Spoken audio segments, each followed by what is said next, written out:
जय हिंद। इस वीडियो में बात करेंगे कैसे आप सरकारी नौकरी बन सकते हैं। यानी कि आजकल का जो सिचुएशन है हमारे भारत में, हमारे भारत के राज्य जैसे बिहार हो गया, उत्तर प्रदेश हो गया, झारखंड हो गया, पश्चिम बंगाल हो गया, ये सब राज्य में भारत में कैसे आप सरकारी नौकरी ले सकते हैं, यानी कि कैसे आप गवर्नमेंट एम्प्लॉय बन सकते हैं। आपको क्या क्या स्टेप फॉलो करना होगा, तब जाकर आप एक सरकारी नौकरी बन सकते हैं।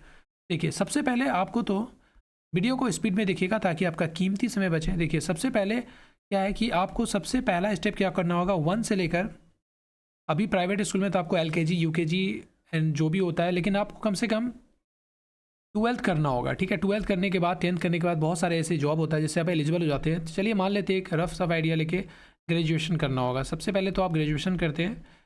ग्रेजुएशन करने के बाद आपको देखिए यहाँ पर क्या होता है। ग्रेजुएशन जब आप करते हैं, ग्रेजुएशन करने के बाद आप एलिजिबल हो जाते हैं बहुत सारे पोस्ट में एलिजिबल फॉर्म भरने के लिए। जैसे मान लीजिए एसएससी का एग्ज़ाम हो गया। ठीक है, एसएससी का जो होता है आपको 10th लेवल का होता है, फिर 12th लेवल का होता है, उसके बाद फिर आपको ग्रेजुएशन लेवल का होता है। फिर आप रेलवे के एग्ज़ाम के लिए एलिजिबल हो जाते हैं। बहुत सारा ऐसा पोस्ट होता है जो 12th लेवल का होता है, ग्रेजुएशन लेवल का होता है। फिर आप बीपीएससी का जैसे एग्ज़ाम हो गया, बिहार सरकार का बिहार एसएससी का एग्ज़ाम हो गया। उसके बाद बीपीएससी टीआरई, जो अगर आप बीएड कर लेते हैं तो आप एलिजिबल हो जाते हैं। तो जो भी आपका एकेडमिक क्वालिफिकेशन होता है, ये सब खत्म करने के बाद पहला स्टेप ये होता है कि आप ये सब कर लें। ठीक है, तो ये सब में भी काफ़ी आपको समय लगता है। आपको धरिए आप 15 से, मतलब आप बोल सकते हैं कि 20 साल, 21 साल, 22 साल लग जाता है आपको ये सब करने में।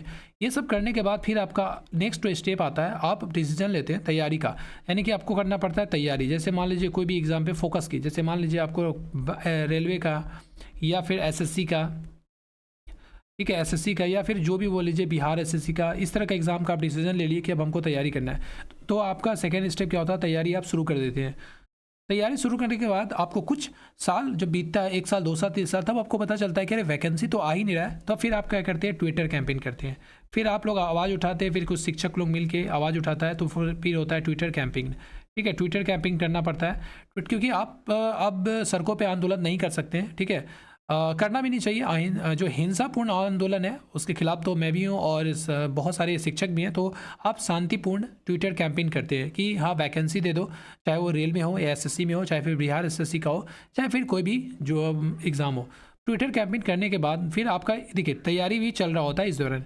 फिर आप ट्विटर कैंपेन करने के बाद बहुत सारा जब आवाज़ उठाते हैं, तब आपको देखते हैं, आप ये सब करते करते आ जाता है इलेक्शन।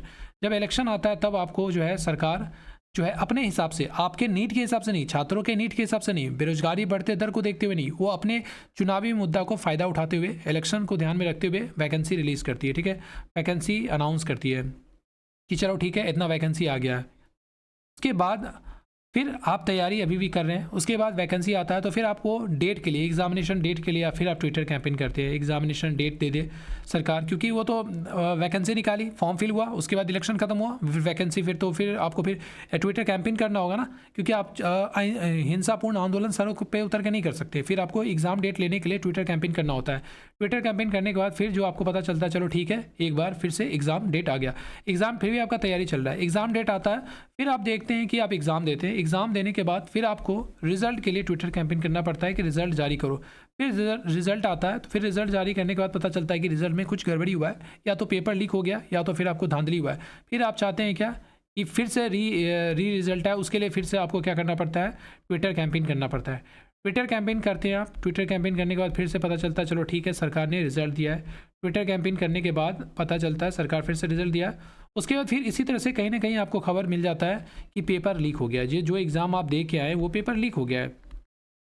फिर एग्ज़ाम को कैंसिल करने के लिए, फिर आपको एग्ज़ाम कैंसिल कराने के लिए फिर आप बहुत सारे शिक्षक सामने आते हैं, चाहे वो आप ये भारत सरकार, भारत में कहीं भी हो, चाहे उत्तर प्रदेश हो, झारखंड हो, पश्चिम बंगाल हो, और कहीं भी हो। पश्चिम बंगाल में अभी ट्विटर कंपनी नहीं आया है, इसलिए वहाँ पे जो शिक्षा विभाग में एटलीस्ट 8 से 10 सालों में वैकेंसी नहीं आया। तो उसके बाद फिर आप पेपर लीक करवाने के लिए ट्विटर कैंपेन करते हैं, तब फिर पेपर लीक होता है। उसके बाद फिर आपको री एग्ज़ाम डेट के लिए ट्विटर कैंपेन करना पड़ता है, री एग्ज़ाम ट्विटर कैंपेन करना पड़ता है कि री एग्ज़ाम हो, और तब तक आपका तैयारी चल रहा होता है। आपको ये सारा कुछ करते हुए भी आप तैयारी करते हैं। फिर एग्ज़ाम होता है, फिर रिज़ल्ट आता है, रिज़ल्ट होने के बाद फिर जो है आपको जो है रिज़ल्ट आ जाता है। फिर ज्वाइनिंग के लिए भी आपको ट्विटर कैंपेन करना पड़ता है कि ज्वाइनिंग दे दो, क्योंकि आपको पता होगा रेलवे में ज्वाइनिंग नहीं होता है, मतलब आपका सब कुछ हो जाएगा, सिलेक्शन हो जाएगा, फिर ज्वाइनिंग नहीं हो क्योंकि पोस्ट खाली नहीं है। ठीक है, वैकेंसी खाली नहीं है, जबकि वहीं पे संसद में खड़ा होकर जो है रेल मिनिस्टर ये अनाउंस करता है कि 3-3 लाख वैकेंसी खाली है।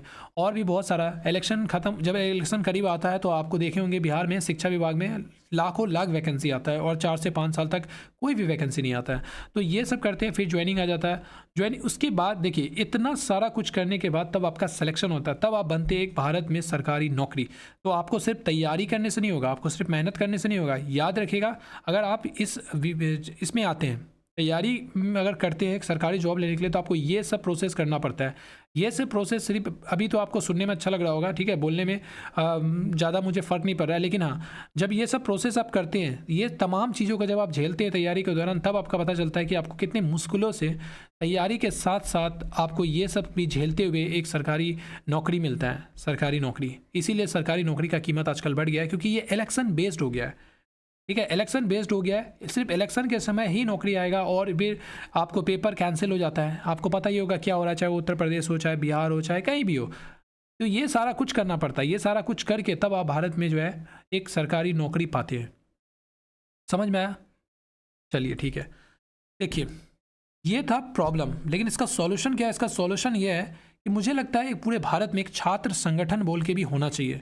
ठीक है, एक छात्र संगठन होना चाहिए, एक छात्र को, जो छात्र के आवाज़ के लिए एक संगठन जो हमेशा खड़े उतरे, तो उसके लिए भी एक संगठन होना चाहिए, ताकि कोई हो, एक यूनिटी हो, एक विभाग स्पेशली बनाया जाए, जहाँ पे जो विभाग ये काम करे कि समय पे वैकेंसी आना चाहिए, चाहे वो एसएससी हो, रेलवे हो, चाहे कोई भी सेक्टर हो, वहाँ पे समय पे वैकेंसी आए, प्रॉपर वैकेंसी आए।